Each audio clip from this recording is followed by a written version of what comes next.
బ్రిటన్లో రిషి సునక్ మధ్యంతర ఎన్నికలు ప్రకటించారు. వాస్తవంగా జనవరి 2025 వరకు పార్లమెంట్ టెన్యూర్ ఉండగా జూలై 4న ఎన్నికలు ప్రకటించారు. అంటే సరిగ్గా 5-6 వారాలు గ్యాప్ ఇచ్చాడు. ఇది ప్రతిపక్ష లేబర్ పార్టీ, లిబరల్ డెమోక్రాట్స్, ఇంకా చిన్న చిన్న పార్టీలు, గ్రీన్ పార్టీ ఇలాంటివి ఉన్నాయి. ప్రధానంగా ప్రతిపక్ష లేబర్ పార్టీ వీరికి ఆశ్చర్యం కలిగించడమే కాకుండా తన రూలింగ్ కన్జర్వేటివ్ పార్టీ కూడా ఆశ్చర్యం కలిగించింది. ఎందుకు ఇంత త్వరగా ఎన్నికలు 6 నెలలు ఉండగా ఎందుకు ప్రకటించారని. ఎలాగూ ఈ ఎన్నికల్లో ఇక గెలవం అనుకుంటున్న అధికార కన్జర్వేటివ్ పార్టీ ఎంపీలకు ఇది మింగుడు పడలేదు. కనీసం ఇంకో 6 నెలలైనా ఎంపీగిరి ఉండేది కదా.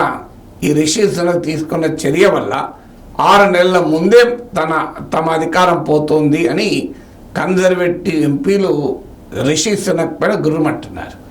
మరి నేను ఇంకో వీడియోలో చెప్పాను బ్రిటన్లో ఎందుకు Rishi Sunak mid term elections order ఇచ్చాడని. అనేక రకాల పోల్స్ క్లియర్గా తెలియజేస్తున్నవి. Conservative party, ruling conservative party 20% వెనక్కుంది. ప్రధాన ప్రతిపక్షమైన లేబర్ పార్టీతో 20% వెనక్కుంది. అందువల్ల ఏ రకంగా చూసినా unless there is a miracle ఈ 20% యాంటీ ఇన్కంబెన్సీ గ్యాప్ను అధిగమించి కన్జర్వేటివ్ పార్టీ పవర్ రిటైన్ చేసుకోవడం మామూలు విషయం కాదు. ఎందుకంటే కన్జర్వేటివ్ పార్టీ 14 ఇయర్స్గా పవర్లో ఉంది.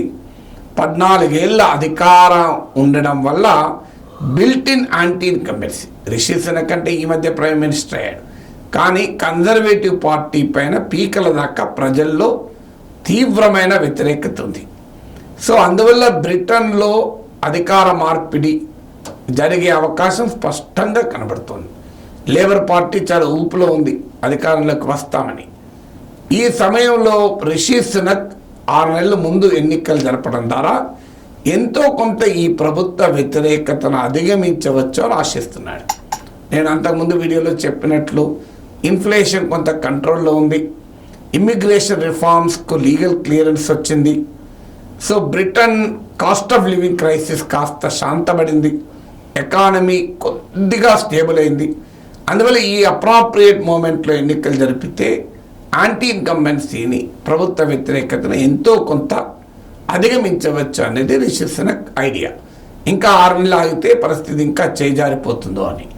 అలాగే ప్రతిపక్షానికి ప్రిపేర్ అయ్యటానికి అవకాశం ఇవ్వకపోవడం.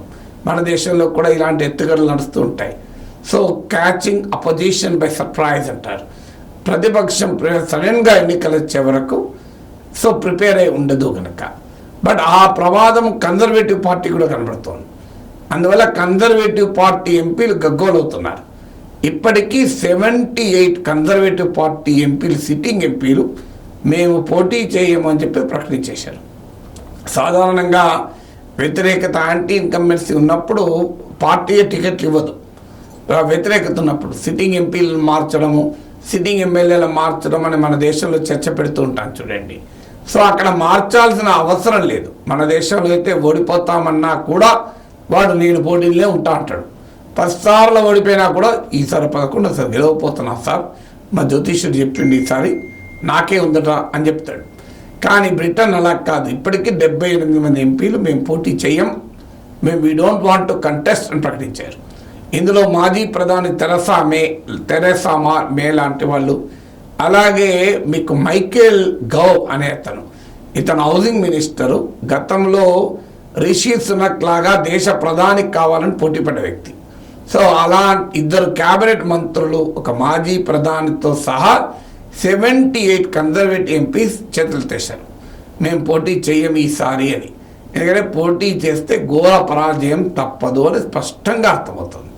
సో అందువల్ల ఇది బ్రిటన్ చరిత్ర 1945 నుంచి ఒక 80 ఏళ్ళ చరిత్ర చూస్తే this is the highest level of ruling party MPs పోటీకి మేము దూరం అని ప్రకటించిన వారు. 1997లో 72 ఎంపీస్ ఇలాగే మేము పోటీ చేయమన్నారు. అప్పుడు లేబర్ పార్టీ టోనీ బ్లేర్ నాయకత్వంలో న్యూ లేబర్ అని ముందుకు వచ్చింది, భారీ విజయం సాధించింది. సో 72 రూలింగ్ పార్టీ ఎంపీస్ మేము పోటీ చెయ్యం అని చేతులు తెచ్చారు. ఆ సమయంలో లేబర్ పార్టీ విజయం సాధించింది. సరిగ్గా ఇప్పుడు after 27 years history is repeating.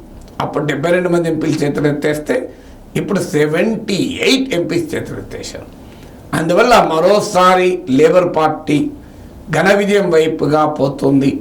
Conservative party కథ ముగిసింది అనేటువంటి విశ్లేషణలు వస్తున్నాయి. రిషి సునక్ ఏమైనా మ్యాజిక్ చేయగలుగుతాడా చూడాలి.